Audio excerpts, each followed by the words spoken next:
மொத்தம் 13 வகையான சாபங்கள் உள்ளன. அவற்றில் மிக கடுமையான சாபம் குல தெய்வ சாபம்.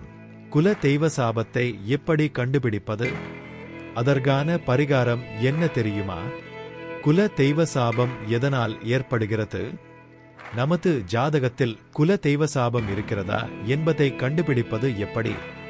அதற்கு பரிகாரம் உள்ளதா? வாருங்கள் இந்த பதிவில் பார்க்கலாம்.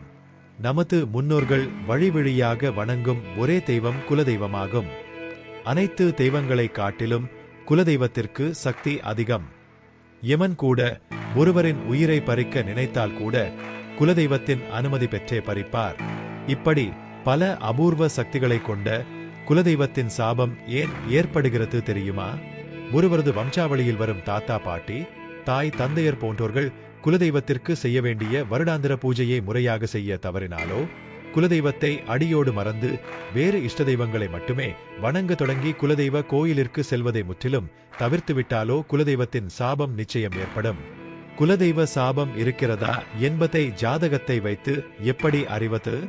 ஒருவருடைய ஜாதகத்தில் குலதெய்வத்தை குறிக்கக்கூடிய கிரகமாக விளங்குகிறார் சனி பகவான். அதன் அடிப்படையில் ஒருவருடைய ஜாதகத்தில் சனி பகவான் இருக்கின்ற வீட்டில் இருந்து 6ஆம் வீட்டில் புதன், சந்திரன், சூரியன் ஆகிய கிரகங்கள் இருந்தால் அந்த ஜாதகருக்கு குலதெய்வ சாபம் இருக்கிறது என்பதை எளிதாக அறியலாம் என்கிறார்கள் ஜோதிடர்கள். குலதெய்வ சாபத்தால் ஏற்படும் விளைவுகள். குலதெய்வ சாபம் உள்ள ஒருவருக்கு திருமணத்தில் தடை இருக்கும். சிலருக்கு குழந்தை பேறு இருக்காது. எதை தொட்டாலும் அதில் ஒரு இழுபறி இருக்கும். குடும்பத்தில் மகிழ்ச்சி நிலைக்காது.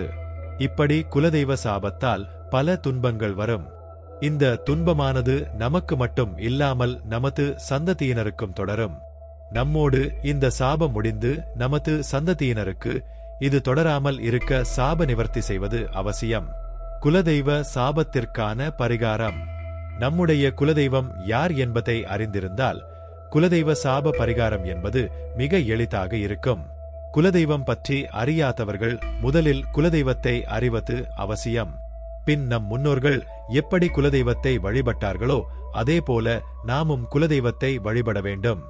ஒரு சிலருக்கு கிடாய் வெட்டி பொங்கல் வைக்கும் வழக்கம் இருக்கும். சிலர் வெறும் பொங்கல் வைத்து குலதெய்வத்திற்கு அபிஷேகம் செய்வர்.